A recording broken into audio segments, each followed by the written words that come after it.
Welcome to this webinar, Discover the Top 5 Techniques to Make More Sales Without Selling Anything. And I've already gone through a blurb where I forgot to record that first part, just saying how much people are going to learn on this webinar for the next hour. This is, if you've got any of these issues when it comes to selling, then this is definitely somewhere you need to be for the next hour. If you have ever been left doubting yourself, you know, when some things you thought was a sure sale, you've been having a conversation with somebody, everything's been going beautifully, and then they don't buy, and you're left wondering, what did I do wrong? If you are in a multi-level marketing business and there's been all these promises, but you just feel like you've been thrown in the deep end and you don't know what to do next to make a sale or promote yourself.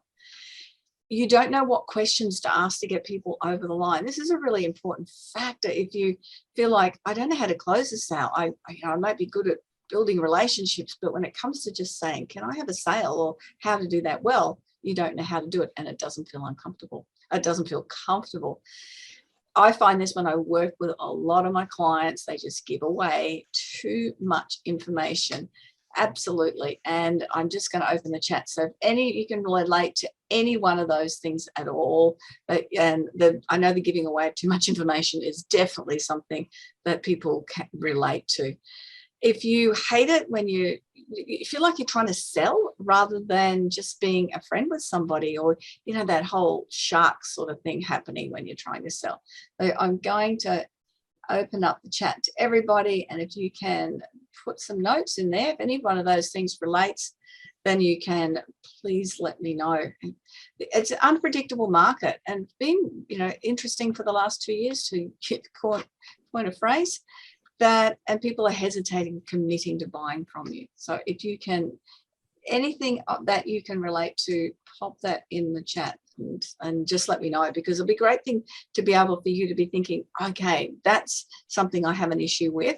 And as we go through this, you'll work out how we can, you know, there'll be ideas for everything that you'll know, oh, that solves that problem. I got it. Okay.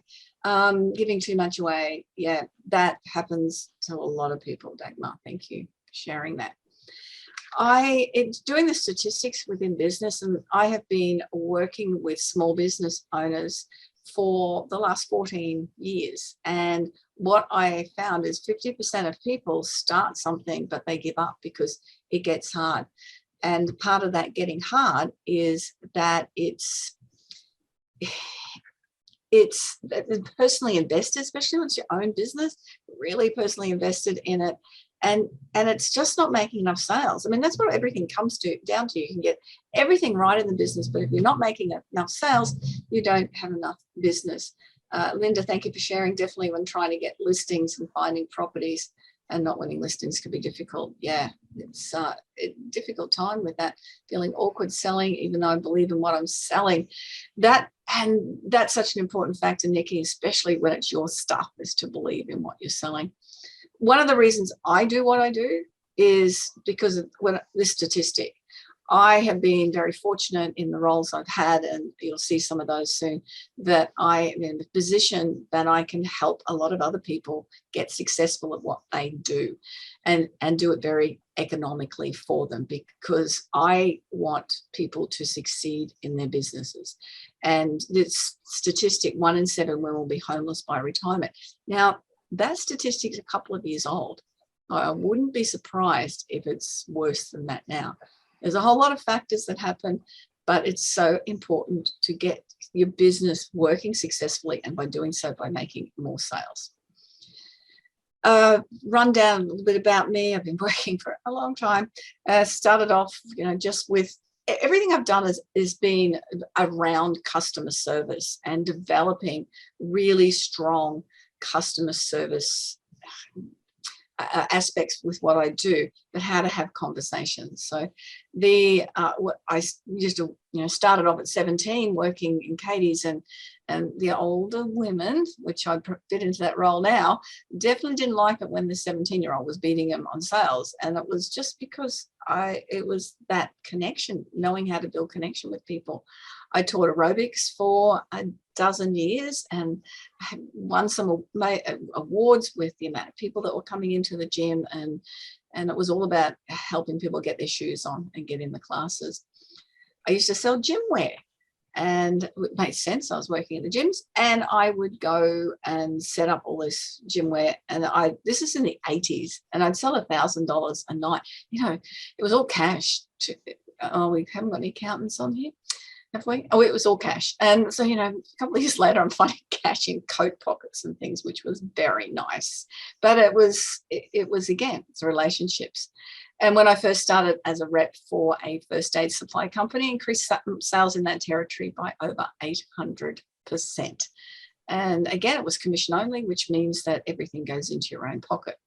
Not cash then, but it still worked. And when I stepped into the GM role, the business I was working in, I took it from $3 to $8 million, and that was through the GFC. Picked up a lot of major clients. And it's really interesting when people think it's different dealing with top executives than it is, the person in the street. It's not. When you find out what people's problems are and how you can solve them, then it's exactly the same techniques and same methods. What do I have there? Part of what prompted me to do everything that I do and put the amount of work and effort in is because I love to travel. Unfortunately, I haven't been able to do that for the last couple of years, but I've been very, very blessed to be able to get to lots of places around the world and really enjoy that opportunity. And that's through being successful in what I've done. I've written a couple of books. I have written Good Girls Do Sell, and the other one that's actually not up there at the moment is Being Unstoppable. And that's what I want you to do in sales, is be absolutely unstoppable. And the podcast. I have a podcast too. If you're in the podcast, it's called the We Are Women podcast. So lots of things, do lots of things, but it's all about being able to build relationships, communicate with people, and get them to invest in what I do. When I started working with Wendy, you may be able to relate to her. She owned a business, but she had salespeople employed, and she was thinking they're not doing a very good job, and she didn't want to do it herself. And eventually, when we did some work together, she went out and did an amazing job, and then actually got rid of her salesperson. She realized she hadn't been doing it well. And for people that in multi-level marketing, I worked with Jane and Ray, and we put their presentation together, but part of it was that sales component and talking about their surreal business, and they wanted to reach target and get to Vegas, and they absolutely did that. All right, now we're going to go into this 5 steps. So that's a little bit about me. I hope there's a couple of people online that do know me, and the others lovely that you could be here that you don't know, you haven't met me before, which is very, very cool. And I just want to make sure I haven't locked anybody else out. There's a few more. No. Okay, so grab a pen and paper if you haven't. And remember, if you've got any questions, I definitely want you to write them down, because if you write them down, then you'll think of them later. Oh, sorry, Dagmar, you've got to go. All right, we'll talk soon.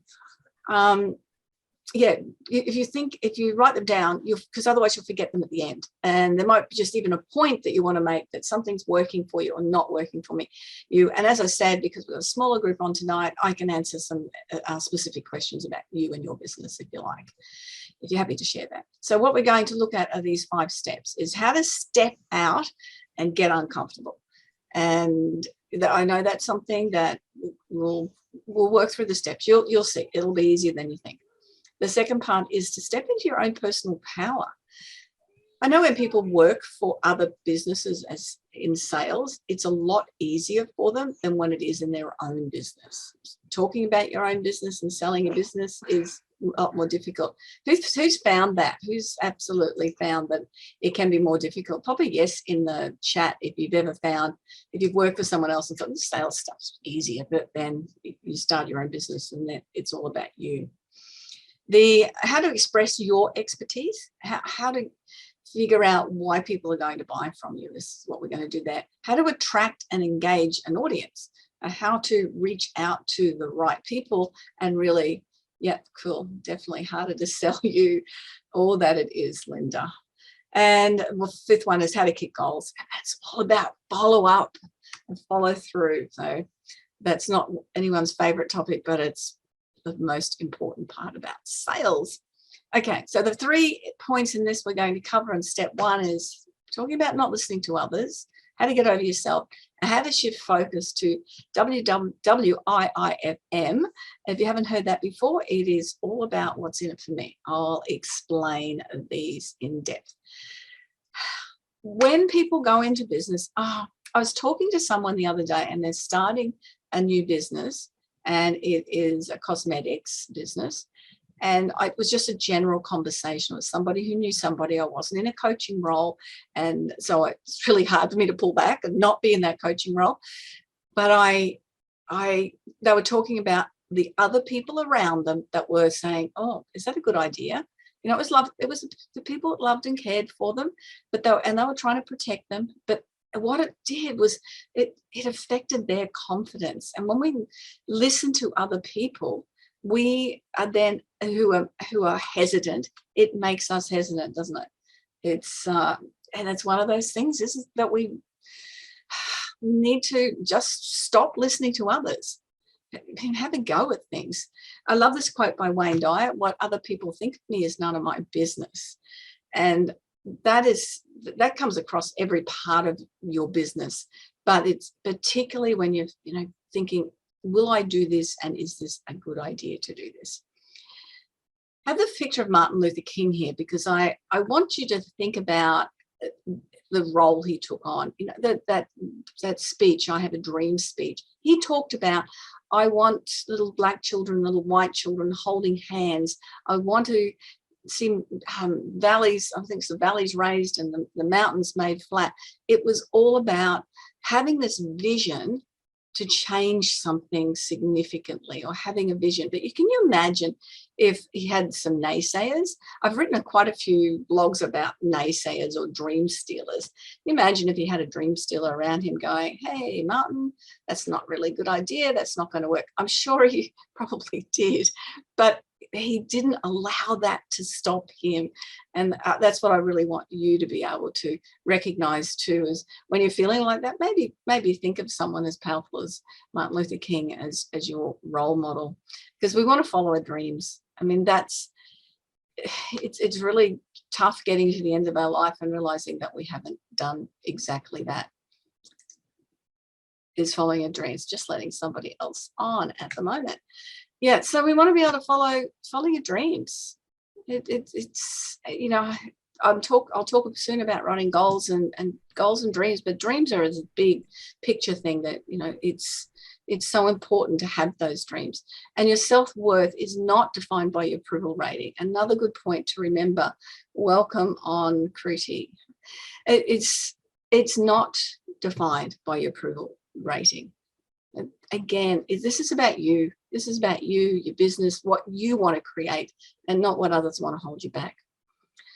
The second part is get over yourself, because if you are thinking about, I don't feel, listen to my language here. I don't feel comfortable making sales. I don't want to feel pushy. I don't want to bother people. If you recognize the start of those sentences is the word I. If you know that you have a great product, if you know that you can deliver something to somebody that they need and will help them, it might change their life, it might improve their business, whatever it is, if you know that you can help them, then the thing that's holding you back is your ego. Because you're making it about you and not them. If you take no other learning away from this tonight, then definitely take that away. That, look, I am passionate about what I do. I know I've been doing this for so long. I know how much a difference it makes to people and how much I can help them. So I don't hesitate. I don't want to be, out there in any situation pushing it, but I know when I'm coming, talking about what I do, that I make it about the people and what they need, and not about how I'm feeling and whether I'm uncomfortable. So we want to get rid of the ego. This is a big one. Just even draw that on your notepad or something and cross out ego. Okay, shifting the focus. Now, the third part of step one is shifting the focus to what's in it for me. Now, I'm not talking about you, but it's leading on from that last little point. It's what's in it for your customer. 100% of the time, what's in it for them. And I guarantee you'll be thinking about what you sell, but thinking more about what people buy, which is a very, very different statement. Now, the reason I have this picture here, now that you saw that I worked in gyms for 10 years. So I know gyms well, and I know why people go to gyms. And I've gone to gyms myself for the 20 years and still continue to exercise. Few reasons you do that. One is, to feel healthier, get stronger, get fitter, of course. But the other reason is to look good. I mean, what is this? Is there anything better than someone coming up and saying, "Oh my goodness, Janine, you are looking good. What have you been doing?" Am I right? Yeah, put a big yes in there if you can relate to that. Crudy, we are putting things in the chat too as we go along, because it means that you stay engaged with me, and I don't feel like I'm here all by myself. So if you can relate, yep, absolutely. Love it, don't you? So looking for the real reason that somebody might buy your product, not just the superficial reasons, as in a gym, get fit and strong. It's that's what we want to find. And that's what we want to find with your product. And that when I work with clients, that's one of the things we dig down and find exactly that. Cool. All right. Now, step number 2, how to step into your personal power. So it's the 3 points: so get clear, set points, and perception is projection. So the first one is get really clear about what you want to achieve. And this is on a whole lot of levels. So clear about what you want from your business, clear about what you want from a transaction or a conversation. Every time you go into a conversation with somebody, you need to know, be really clear about what you want to achieve. I've worked with so many people, and they finally make the phone call to the prospect, and they really stuff it up because I tell them just to get an appointment. All you're doing is wanting to get an appointment. But then they go into a sales spiel when they're asked a question. They don't know how to shut the questions down to get the appointment. You need to be really clear about what you want to achieve in every conversation, in your goals, and everything about your business is to be very, very clear. And that helps you stay focused. It helps you stay on track. It gets you off, going down the Facebook rabbit hole, because you are clear and you know exactly where you are heading without a doubt. And again, you will, when you are able to do that, then a whole lot of clutter disappears from what you're doing. And setting goals, you may have heard this statistic. It was a Harvard study many years ago, but what they found was 83% of people don't set goals. So if you're a goal setter, you're in the top 17% of people. Cool, great job. Do you write them down? So 14% of those people have written a plan down. If they've got a goal, it's stuck in their head, but they haven't written it down. But they found that those people are 10% more successful than the people who don't set goals, which makes a whole lot of sense, doesn't it? Because they don't know where they're going. And then the statistic, only 3% of people have their goals written down. So let me know who has their goals written down and who hasn't got their goals written down, and if you game enough, that would be great. I'd love to know. I'm just trying to click on out of everyone. There you go. And those 3% that have the goals written down was something like 30% more successful than the 14% that didn't have them written down, but had goals at least. So not yet. In the process, beautiful. The process is great. Every January, I run a half-day workshop in your head. Good. Well, it's better. That's 14%. Good job, Nikki. I run a half-day workshop, and we work with nearly the same people and a few extras thrown in every year. And we go through and we'll do all the goal setting for the year. And one of the ladies, particularly, she's a book writer, and she's just had phenomenal successes. And she does the big tick off at the end of the year. So, yeah, it's so important to write your goals down. you don't know where you're going. And every other plan behind that is based on having those goals written down. And again, I'll go through and do it right at the end on the fifth point. I'll go through a little structure for writing down goals, which will be really helpful to you.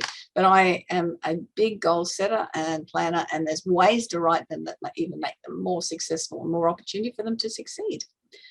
The second part of step 2 is set points.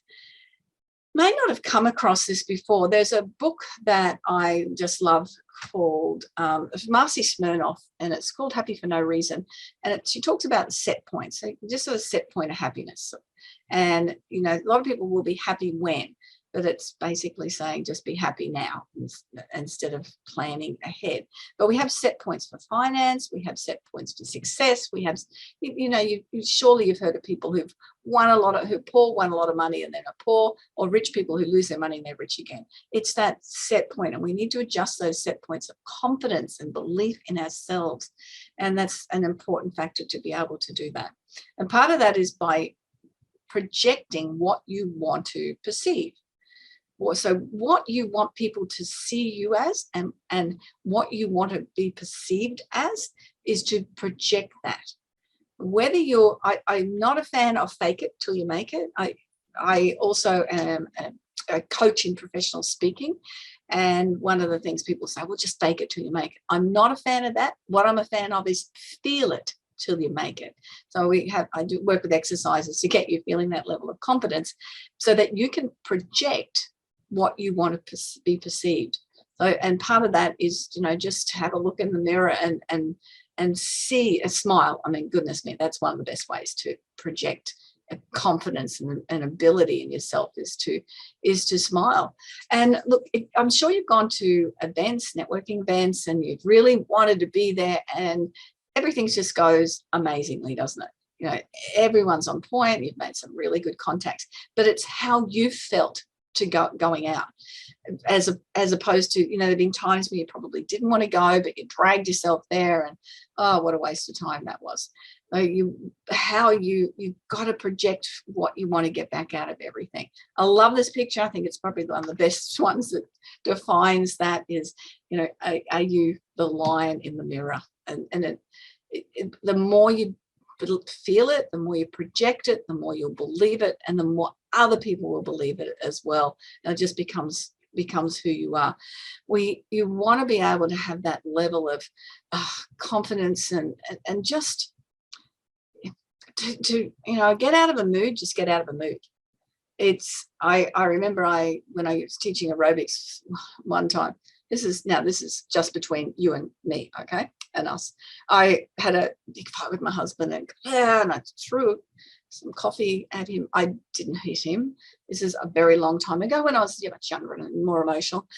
Anyway, I then had to go teach an aerobic class, and I just had to be on point. Forget about what happened before. I had to be on point and dealt with whatever when I got home and realized I was being a silly young girl.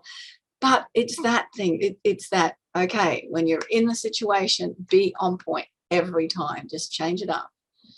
And that's what you feel like. You feel like you've got the whole world in your hands when you can do that. It really does make a difference. Has anyone ever done that? You know, when they've just gone, oh, I'm just going to act like I'm just going to take over, and I'm going to have so much confidence. I'm going to have so much fun. This is going to be amazing. And then so it turns out like it's a whole lot of fun. Yeah. I know the chats take a little while to come up after I ask the question, but yeah, just think about that. Have you done that before?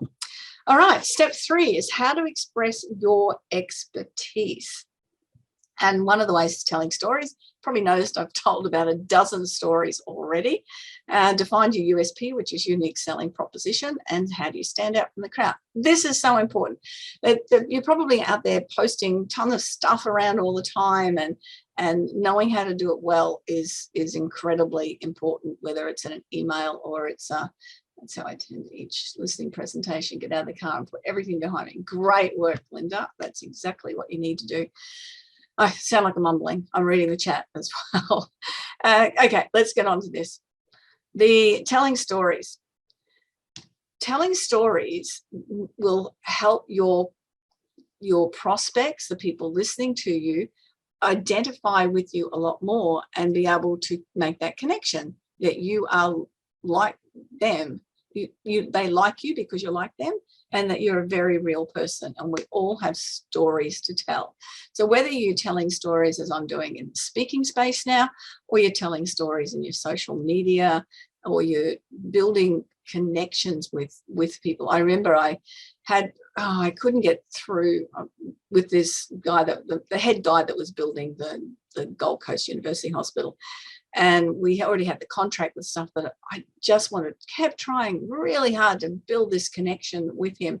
And I tried everything, offering football tickets, basketball tickets, the whole works. And no, he wasn't interested. And then one day we were talking about, I had been to the theatre on that weekend and saw Menopause the musical. His whole face lit up. He said him and his wife had gone that weekend, absolutely loved it, loved musical theatre.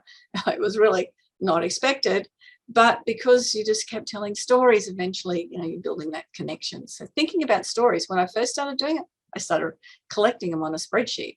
And that way there'd be an anecdote or something that would connect. And it was either my story or somebody else's story. I had the reason I have this one here is because a lawyer that I was working with, she didn't think she had anything sort of unique to tell. And then she tells me that she went to the bank with this elderly lady that was a client of hers because they were giving her the runaround. I mean, what lawyer goes to the bank with their client? Really? And she didn't think it was a big deal, but everyone else in the training session thought it was a very big deal. So there's things that you might be doing that are a very big deal that you don't think so, but they make a great story. And if you're a speaker, definitely stories are how you can connect with the room, is by telling stories. Define your USP or your unique selling proposition. What makes you unique? What makes you stand out from every other person that's doing what you're doing and similar to what you're doing? And and this again takes sometimes a dig down, because we've got to find something that is really uniquely you. There was a woman that I was working with she was in multi-level marketing, Isagenix, which is, for those who haven't come across it, it's sort of power drinks and protein food and things like that. And she said, I've got nothing unique. And we worked for quite a while. I found out that she had over 10,000 followers on TripAdvisor. Now, first of all, I didn't know you could have followers on TripAdvisor. 10,000 on it because she did hiking everywhere. So we built stories around the hiking and the protein products and how that helped her be fit to do it. It was amazing. She was amazing, but and she had this unique story she didn't even know. So I'm sure you've got something unique. So thinking about what sets you apart from other people doing what they're doing. And just on that, I every accountant, bookkeeper, lawyer, real estate agent, well, not necessarily the real estate, I'm just thinking they'll come up and they'll say, we're accurate and we'll look after you and we're honest, or all of those things are, well, that's what you'd expect, but what makes you unique? Think about that. What makes you unique, and how do you stand out from the crowd? Because you really do want to make something that's different than everybody else. A book I read called Slippers, and it was written about how you can have a 10 out of 10 experience. And the author used to be the mayor of Wellington in New Zealand, and he talks particularly about a plumber that when he would go to people's houses, he would take his shoes off and put slippers on, and he would be dressed really appropriately and not like, our usual vision of a plumber tradie, for those that can picture it, like I'm picturing it. And he had all these extra things that he would do for people. And so it created this 10 out of 10 experience. And you can imagine when you do that, then he would just get referrals everywhere because the homeowners were so impressed with the job he did, but also that little bit extra that he did. So what can you do to make yourself stand out that is going to be a 10 out of 10 experience for somebody? So write that down, that 10 out of 10. I think this is one of the things that when I keep coming back to marketing things that I'm doing myself, going, how can I make that a 10 out of 10 experience? And we're up to step 4 already, and it is all about how to attract and engage your audience. So how do you build rapport, why people buy from you, and how to overcome objections. And because when we start to get objections, then we start to step on the back foot. But I'll go into that in a moment.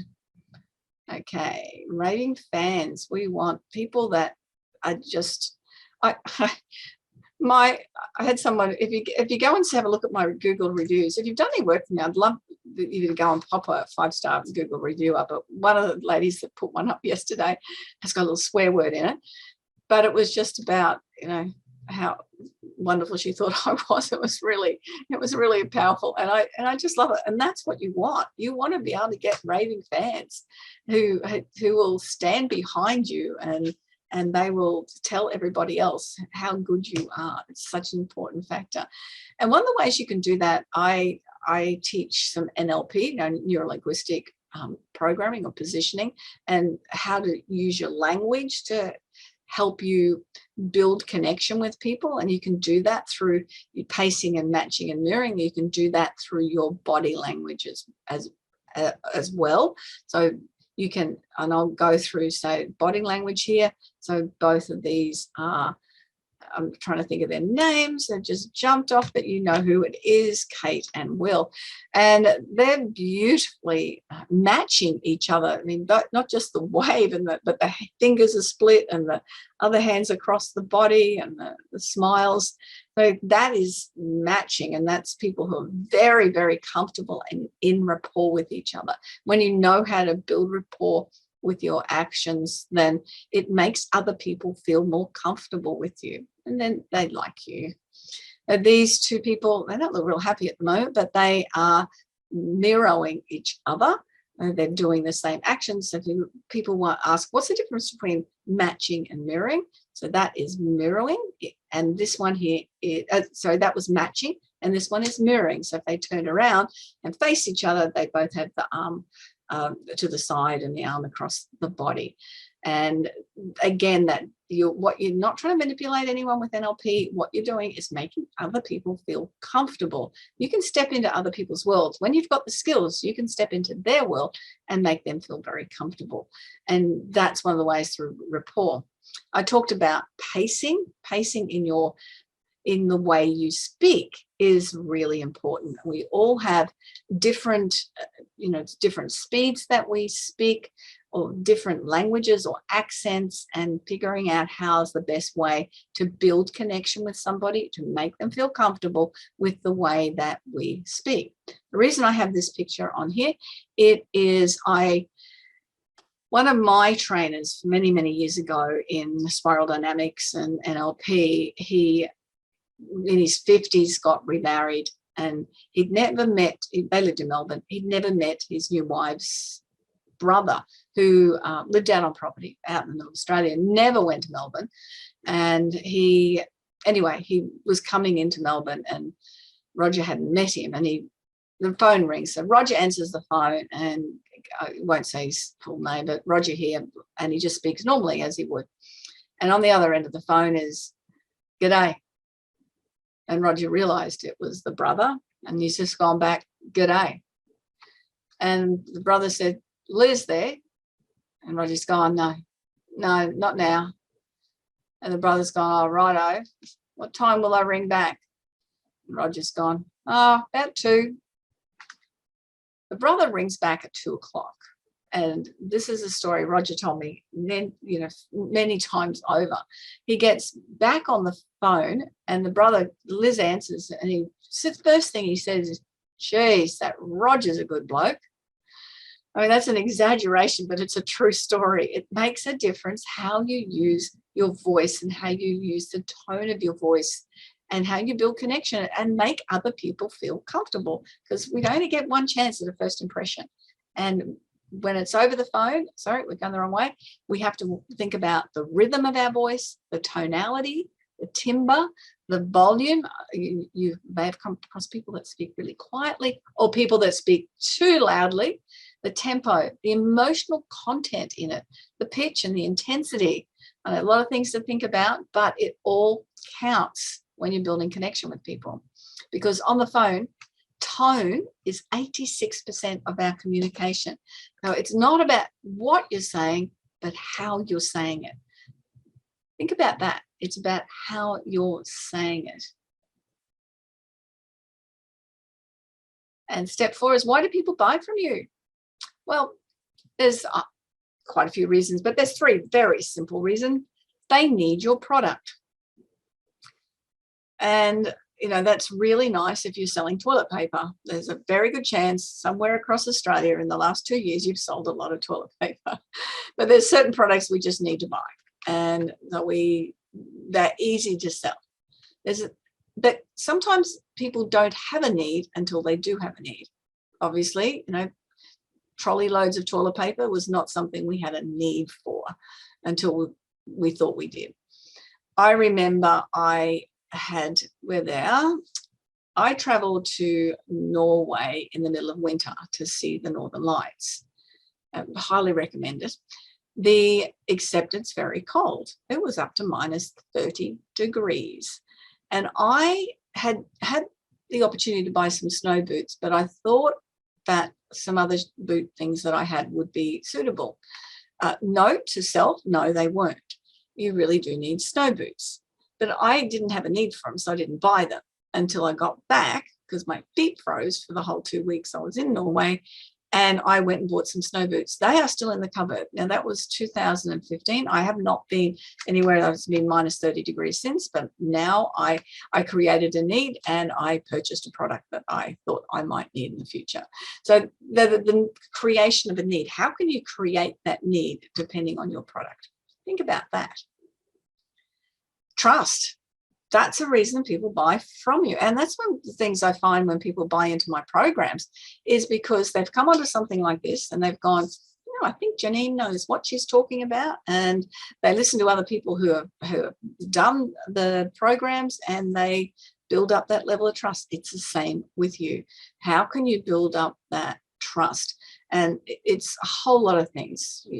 Social media is a great way to do it, being consistent and building that brand. The brand is not just fancy writing, it's to do with who you are.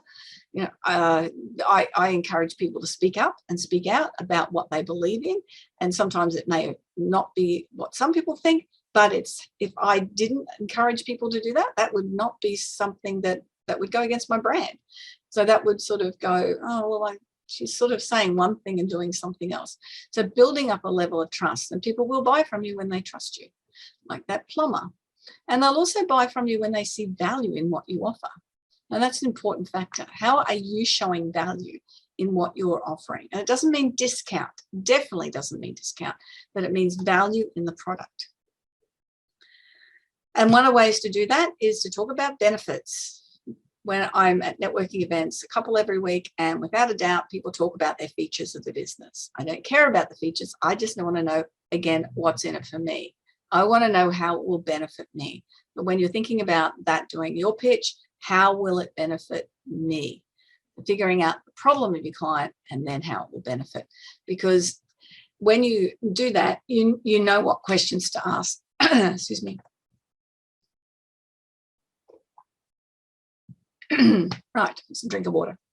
And by doing that, then you know what questions to ask. And in my online program, I have about 30 or 40 questions that help you ask the right question, and these are things to get further conversation and figuring out what the main problem is and how you can help.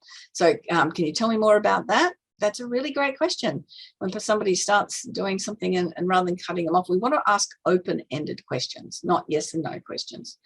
How do you think things got to this point, or something along those lines? That's a really good question as well. If something's happening and that someone's got a problem, then you go, well, so what do you think? Or how do you think? How's a nice soft opening?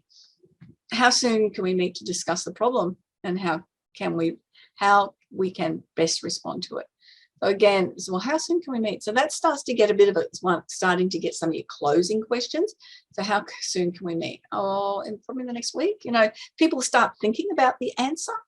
And the other one, you know, whatever that might be relevant to your business. But I know I've got a list of that 30 different questions. Some will go, oh, that doesn't work for me, but then others you'll go, that is spot on. And that's something, even if you ask the same questions all the time with different prospects, you'll get very comfortable at being able to draw out more information to find out the problem so that you know what benefits of your product will encourage them to buy from you.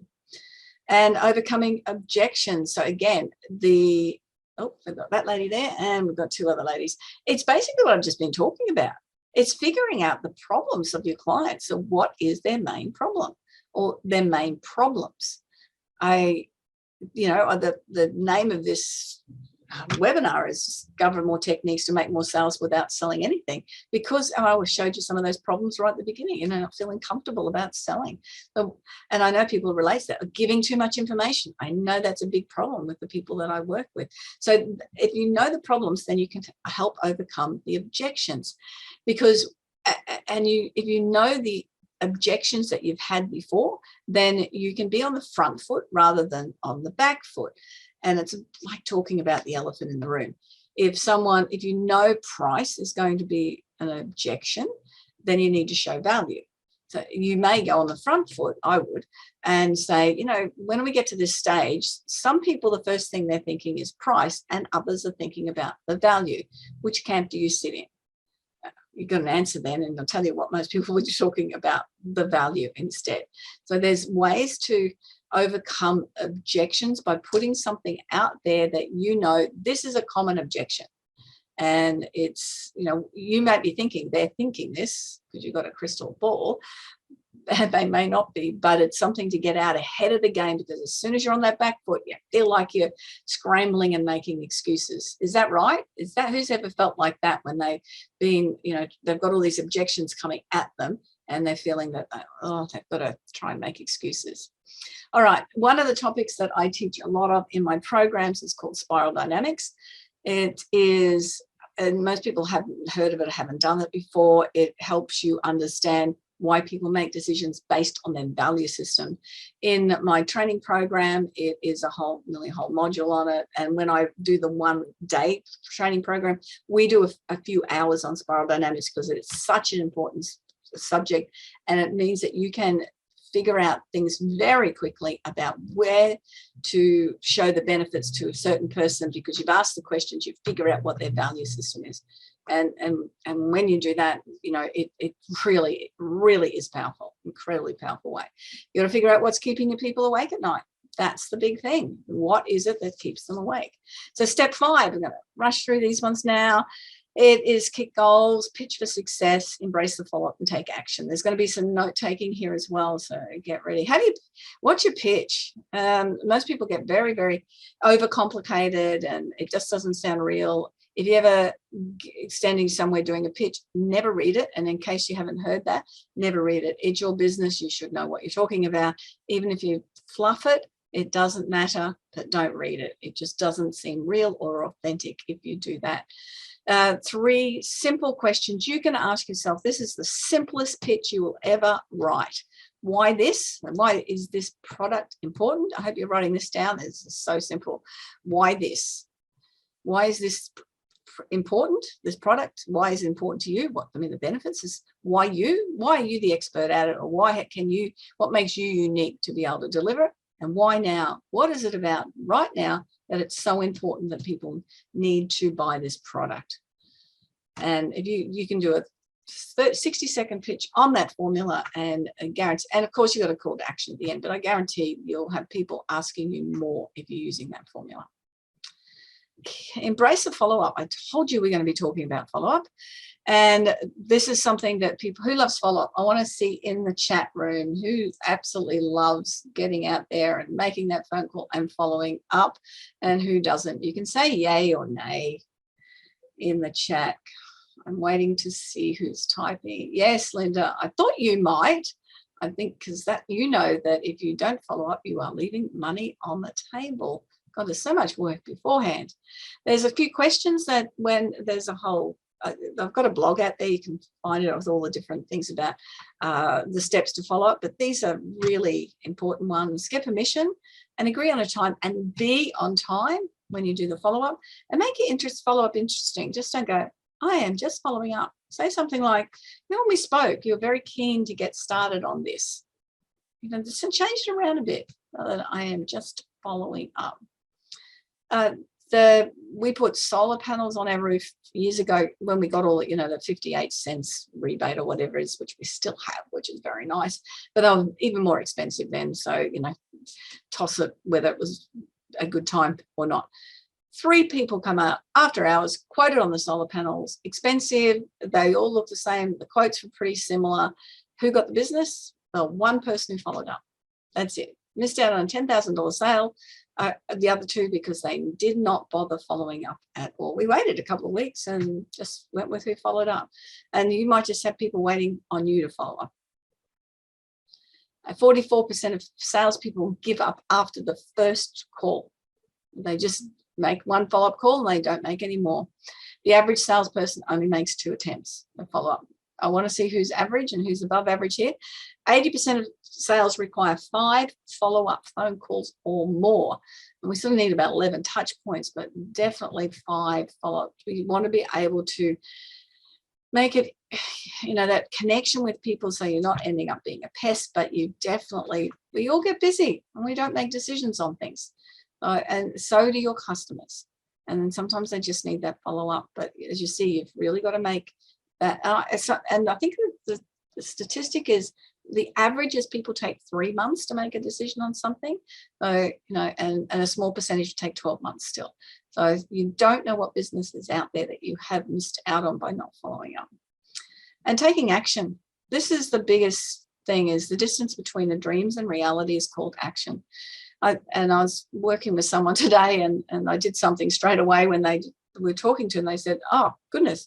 I said, yeah, I'm just the type that I'll take action on something because I know when I've taken action in the past, it's made an incredible difference on a daily basis of the things that I do. But overall, in all the years I've been in business, it's made a ton of difference. And I have invested in myself all the time because I have seen the results from doing exactly that. And I love this picture of the clock because we think that we've got lots of time to do things, but you know what it's like, and deadlines, particularly get to a deadline and go, oh, should have had that done. But it's like that with everything. It's like that with business. All of a sudden things become crucial and they weren't crucial in the beginning. So, I think what's Tony Robbins' thing is life rewards action. It's taking action and doing something with it.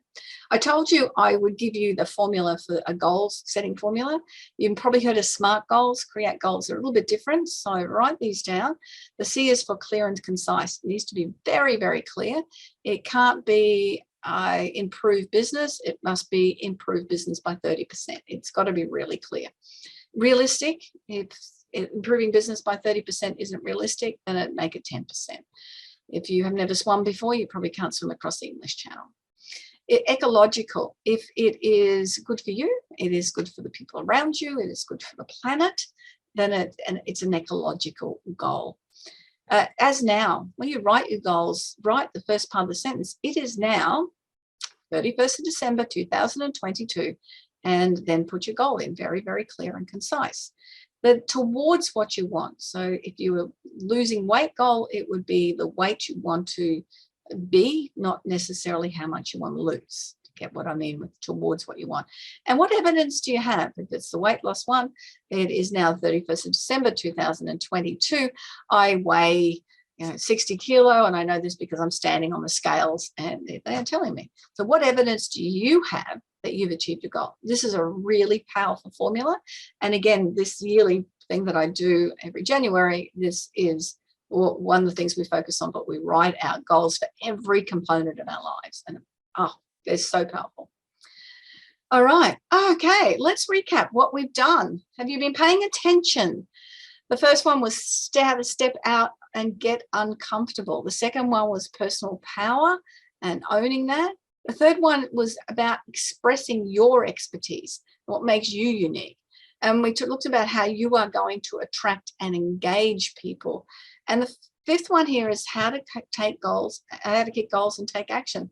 So I hope everyone, when we get to the end, now I'll remind that I forgot to say at the beginning, which is really cool, I promised a soft copy of my book, Good Girls Do Sell, when you stay on to the end. So thank you. And you're nearly there, which is very, very cool.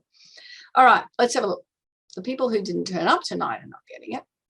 So I want to know, what are you going to apply immediately? Can you pop something in the chat box, please? What are you going to apply immediately that you've learned tonight? It's up for everybody. Love the book. I have a copy already. Oh, beautiful. Thank you, Linda. Awesome. I think you had a hard copy too, didn't you? Write goals down. Excellent, Nikki. That's brilliant. And writing them to that formula will be great as well.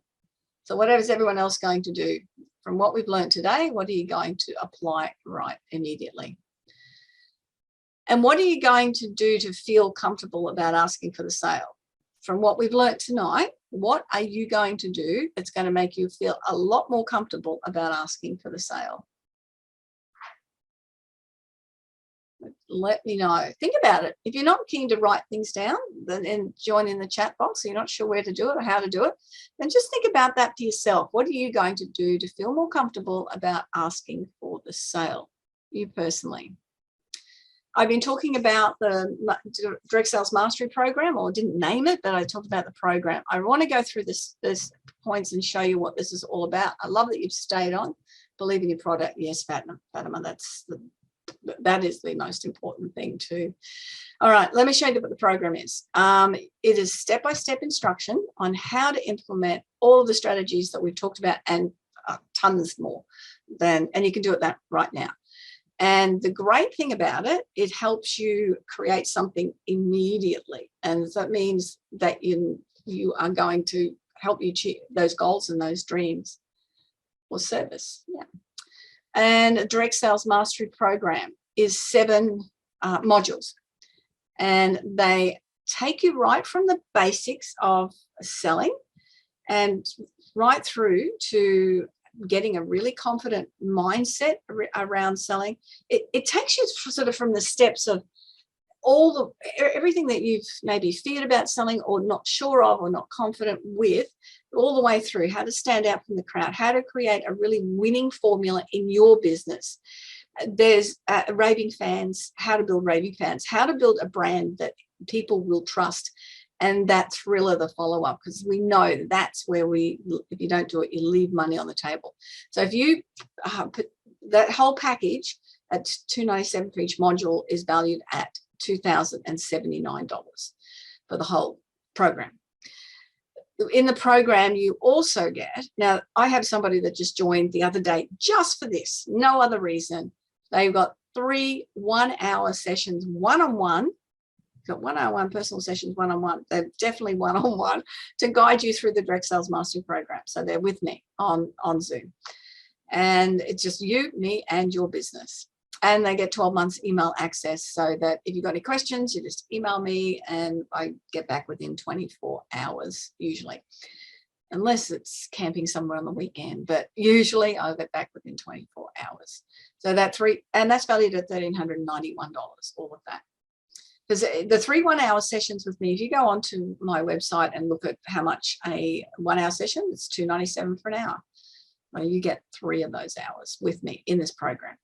So what you get in the program is you get the 7 modules, you get 3 one-hour coaching sessions and 12 months email access. And that adds up to $3,470 worth of value, all that together. All right. Oh, Valerie. Oh, Valerie just hated everything to do with selling. My bookkeeper friend, and she just has been hitting amazing goals in the last couple of years. It's just been phenomenal how well she's been doing, and she just got over it and just started, talking about what she did well.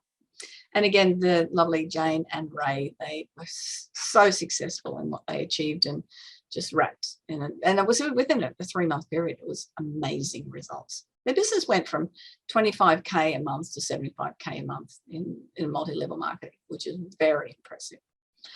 And if you've already made up your mind, I want to reward you, because there's some bonuses as well. Of course, there's bonuses, always bonuses, because I like to give things away. Bonus number 1 is a hard copy of My Good Girls Do Sell. And Linda, if I will give you a copy of, I'll send you a copy of Being Unstoppable if you join the program. So you get a copy of that. You also get 3 months of I have a mentoring program, and you can join into you receive a weekly coaching video, and you also you are invited to attend a monthly mentoring session, which usually only gets about half a dozen people on it. And whatever's been going on in your business, again, in a group setting, you get to talk to me about. And I run through some training things also. And the third one is the Mastery Workbook and Personal Action Plan. I had someone say to me they'd never seen an action plan set out the way this was before, and how easy it was for them to follow. So this goes with the modules really well, because there's your personal, where you go to answer all your questions and put in all your information, and that's valued at $4.97. So just running through all of that together, it's the 7 modules. It's the 3 one-hour coaching programs with one-on-one with me, the email access, the book, the mentoring program, and the action plan, and that adds up to $4,168 in value, all for the whole package. But you definitely know that you're not going to pay that much because you've turned up. That's the difference. When you turn up to something and you take action, you get rewarded. Can you get great at selling another way? Yeah, quite possibly. I know I've spent a few $100,000 learning from some of the world's experts, which I get to share with you. And I looked at a program the other day, and this is how much it was per month to learn the same things that I'm going to teach you. Or you could spend years learning. And that's probably one of the craziest things to do, because it's you just repeating the same thing that you've done over and over again. And yeah, that's the truth. If you were doing it, you probably would be doing it by now. I don't think there's a comparison, not for what the price and what I'm going to offer you with this package. Absolutely. I haven't seen anyone do anything like this at all. And the reason I'm giving the offer, I just want people to talk me up, really. Go, oh my gosh, Janine's amazing. Look at all this value. I'm loving her courses. And I get some great reviews on Google. And, that's an important factor, because it means that people will come to me and invest in me. And I don't include, there's a bonus on here that's coming up that you only get by being on here tonight. That's it. You don't get it any other time. And let me tell you what the whole lot of what I just talked about is $597 for that $4,168 worth of value. I know that sounds really, really ridiculous. And look, again, I said early on, this is something that I absolutely love to do and love to share this information. And as I said, the one-on-ones with me, 3 of those, it's $297 per person. But I give a mega bonus. And I think Linda, thank you so much, Linda. I have to run. Yeah, I know Linda joined the program a while ago and didn't get a chance to do the one-day mastery because of a whole lot of reasons. But you get this as well. You get this. It's valued at $697. You go to Eventbrite Humanitix and you can attend this for $697. But if you join the Direct Sales Mastery program tonight, you get that as a bonus, absolutely free. It's yours. And I've had people that join the program just to get that and the one-on-ones with me. They love all the other stuff and they do that as well, but they just want to be able to turn up and be in a small group workshop, and that's exactly what they are. 30-day risk-free trial. If you figure that it's not for you, then it's not a problem at all. I have never had to give back anything, but I like to add that in there. So all that bonus now is $4,883 in value. The whole lot, everything that I've talked about is yours. And that is still only $597. It hasn't gone up in price since I went through the slides. And it is just available. I'm running this training a couple of times. So I only take 10 people because I only have 8 to 10 people in the training courses. And the one-on-ones obviously makes it too time consuming. So if this is for you, if you haven't been making enough sales, if you're not sure about it, or you're giving away too much, or you've watched this now for an hour and you've gone, that there's stuff I need to learn, then this is definitely for you. So all you do is click on the Direct Sales mastery.net, and I was going to pop it into the chat room, which I will do now. And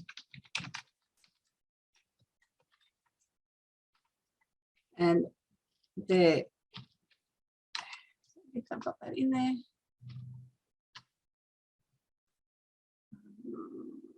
You just need to cut it and pop it into your browser.